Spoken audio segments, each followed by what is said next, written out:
Hello, it's Matt. Welcome to Collaboration Coach, and in this video we're going to take a first look at the new pop-out chat feature in Microsoft Teams. Before we get started, please make sure you subscribe to the channel and hit the bell icon because we're posting every week and we don't want you to miss anything. Up till now, we've been restricted to one window for Microsoft Teams, so it was not easy to switch between ongoing chats. With this new pop-out chat feature, we can open each chat in its own window and have it running there for as long as we like. This feature is coming to Windows and Mac apps this month, but so far it's not been added to the browser client. So let's take a look at how it works. The easiest way I've found to pop out an existing chat in Teams is just to double click it.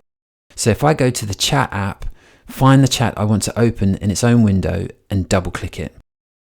The new window opens up and I can chat, and I can also browse the chat history too.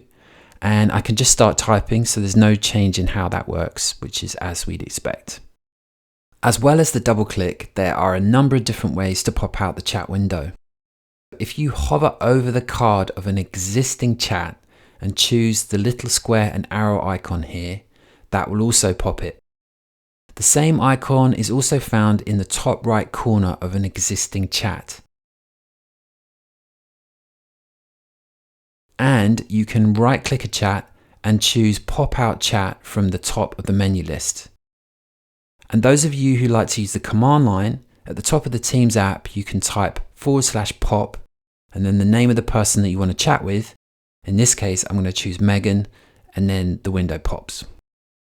Once you're in a chat window, you can do formatted posts, you can set priority, and you can attach a file.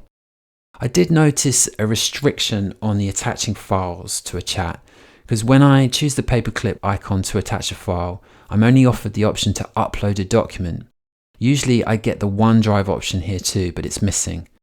I checked this on my Mac client and it's the same, so I'm assuming it must be a feature and a design choice rather than a problem. I noticed also that some of the options are grayed out here. On the Teams app itself, I get a lot more options and I can add apps as well, so I'm assuming that's also a design choice by Microsoft. So you can have as many chat pop-out windows as you like, and they all appear at the tray at the bottom, just like a normal app would.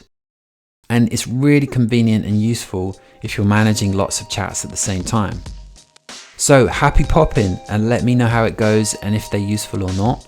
And if you like this video, then please make sure you subscribe to the channel and hit that bell icon, and I'll see you next time.